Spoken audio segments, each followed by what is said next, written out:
Hello all. ಇವತ್ತು ತುಂಬ ರುಚಿಯಾಗಿರುವಂಥ ಹೀರೆಕಾಯಿ ದೋಸೆನ ಹೇಗೆ ಮಾಡೋದು ಅಂತ ನಾನು ನಿಮ್ಮ ಜೊತೆ ಶೇರ್ ಮಾಡ್ಕೋತಾ ಇದ್ದೀನಿ. ಮೊದಲಿಗೆ ನಾನಿಲ್ಲಿ ಒಂದು ಬೌಲಷ್ಟು ಅಕ್ಕಿನ ನೆನೆಸ್ಕೊಳ್ತಾ ಇದ್ದೀನಿ. ಅದ್ರ ಜೊತೆ ಒಂದು 1/2 ಟೀ ಸ್ಪೂನ್ ಆಗುವಷ್ಟು ಮೆಂತೆ. ಇದಿಷ್ಟನ್ನು ನಾವು ಏನಿಲ್ಲ ಅಂದರೂ ಒಂದು 6 ಅವರ್ಸ್ ಆದರೂ ನಾವು ನೆನೆಯಲಿಕ್ಕೆ ಇಡಬೇಕು. ಅದಾದಮೇಲೆ ಒಂದು ಮೀಡಿಯಮ್ ಹೀರೆಕಾಯಿನ ತೊಗೊಂಡಿದ್ದೀನಿ. ಅದನ್ನು ಸಿಪ್ಪೆನೆಲ್ಲ ಪೀಲ್ ಮಾಡಿಬಿಟ್ಟು ತೆಳ್ಳಗೆ ಹೀಗೆ ನಾವು ಕೊಚ್ಕೊಳ್ಬೇಕು. ನೋಡಿ ಇಷ್ಟು ತೆಳ್ಳಗೆ ಬರಬೇಕು, ಯಾಕೆಂದರೆ ದೋಸೆ ಮಾಡೋದ್ರಿಂದ ದಪ್ಪ ಮಾಡಿದರೆ ಬೇಗ ಬೇಯಲ್ಲ. ಹಾಗಾಗಿ ಎಷ್ಟು ತೆಳ್ಳಗಾಗುತ್ತೋ ಅಷ್ಟು ತೆಳ್ಳಗೆ ಇದನ್ನು ಕೊಚ್ಕೊಳ್ಬೇಕಾಗತ್ತೆ. ಇವಾಗ ಇದಕ್ಕೆ ನಾವು ಮಸಾಲಾನ ರುಬ್ಕೊಳ್ಳೋಣ. ಮೊದಲಿಲ್ಲಿ ನಾನು ಒಂದು 5ರಿಂದ 6 ಬ್ಯಾಡಗೆ ಮೆಣಸು, ಒಂದು ಲಿಂಬೆಹಣ್ಣು ಗಾತ್ರದಷ್ಟು ಹುಣಸೆ ಹಣ್ಣನ್ನ ತೊಗೊಂಡಿದ್ದೀನಿ. ಹಾಗೆ ಸಿಹಿಗೆ ತಕ್ಕಷ್ಟು ಒಂದು ಸ್ವಲ್ಪ ಬೆಲ್ಲ, ಹಾಗೆ 1/4 ಕಪ್ ಆಗುವಷ್ಟು ಕೊಬ್ಬರಿ ತುರಿನ ಹಾಕ್ಕೊಂಡಿದ್ದೀನಿ.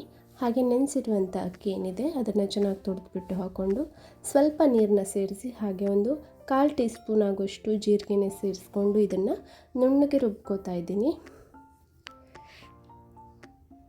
ನೋಡಿ ಈ ರೀತಿ ಪೇಸ್ಟ್ ಆದರೆ ಸಾಕಾಗುತ್ತೆ. ಇದನ್ನು ಇವಾಗ ಒಂದು ಬೌಲಲ್ಲಿ ನಾವು ತೆಗೆದುಬಿಟ್ಕೊಳ್ಳೋಣ. ಪೇಸ್ಟ್ನ ಹಾಕಿಬಿಟ್ಟು ಇದಕ್ಕೆ ರುಚಿಗೆ ಎಷ್ಟು ಬೇಕೋ ಅಷ್ಟು ಉಪ್ಪನ್ನು ಸೇರಿಸ್ಕೊಳ್ಳಿ. ಆಮೇಲೆ ಇದಕ್ಕೇ ನಾವು ಹೀರೆಕಾಯಿನ ನಾವು ಕಟ್ ಮಾಡಿ ಇಟ್ಕೊಂಡಿದ್ವಲ್ವ, ಅದನ್ನು ಸೇರಿಸ್ಕೊಂಡು ಚೆನ್ನಾಗಿ ಒಂದು ಸಾರಿ ಮಿಕ್ಸ್ ಮಾಡ್ಕೋಬೇಕು.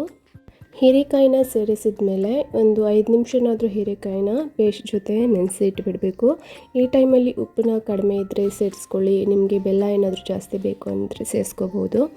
ನೋಡಿ ನಾನಿಲ್ಲಿ ಒಂದು ಪ್ಯಾನ್ಗೆ ಎಣ್ಣೆ ಹಾಕ್ಕೊಂಡು ದೋಸೆನ ಇಟ್ಬಿಡ್ತಾ ಇದ್ದೀನಿ. ದೋಸೆನ ಹೇಗೆ ಇಡೋದು ಅಂದರೆ, ನಾವು ಹೇಗೆ ಹೀರೆಕಾಯಿನ ಕಟ್ ಮಾಡಿ ಇಟ್ಕೊಂಡಿದ್ವಲ್ವ ಅದನ್ನೇ ಒಂದೊಂದನ್ನೇ ನಾವು ಹಿಟ್ಟಿಗೆ ಅದ್ಬಿಟ್ಟು ಅದನ್ನು ಜಾಯಿಂಟಾಗಿ ಒಂದಕ್ಕೊಂದು ಅಂಟ್ಕೊಳ್ಳೋ ರೀತಿಯಲ್ಲಿ ಇದನ್ನು ಇಟ್ಬಿಡಬೇಕು.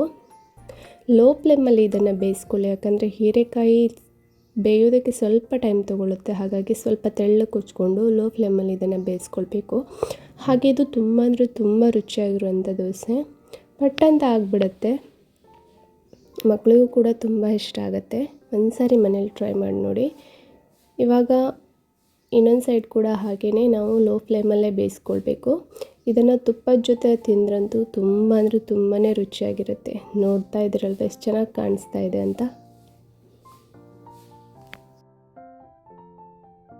ಹಾಗೆ ಎಲ್ಲ ದೋಸೆನೂ ಹಾಗೆ ಅದೇ ರೀತಿಯಲ್ಲಿ ನಾನು ಮಾಡಿಟ್ಕೊಂಡಿದ್ದೀನಿ. ತುಂಬಾ ರುಚಿಯಾಗಿ ಬಂದಿತ್ತು. ಮನೇಲಿ ನೀವು ಒಂದ್ಸರಿ ಟ್ರೈ ಮಾಡಿ ನೋಡಿ. ಯಾವಾಗಲೂ ಒಂದೇ ಥರ ದೋಸೆ ತಿಂದು ಬೇಜಾರಾದರೆ ಇದೇ ಥರ ಒಂಥರ ಟ್ರೈ ಮಾಡಿ ನೋಡಿ, ನಿಮಗೂ ಇಷ್ಟ ಆಗುತ್ತೆ. Thank you.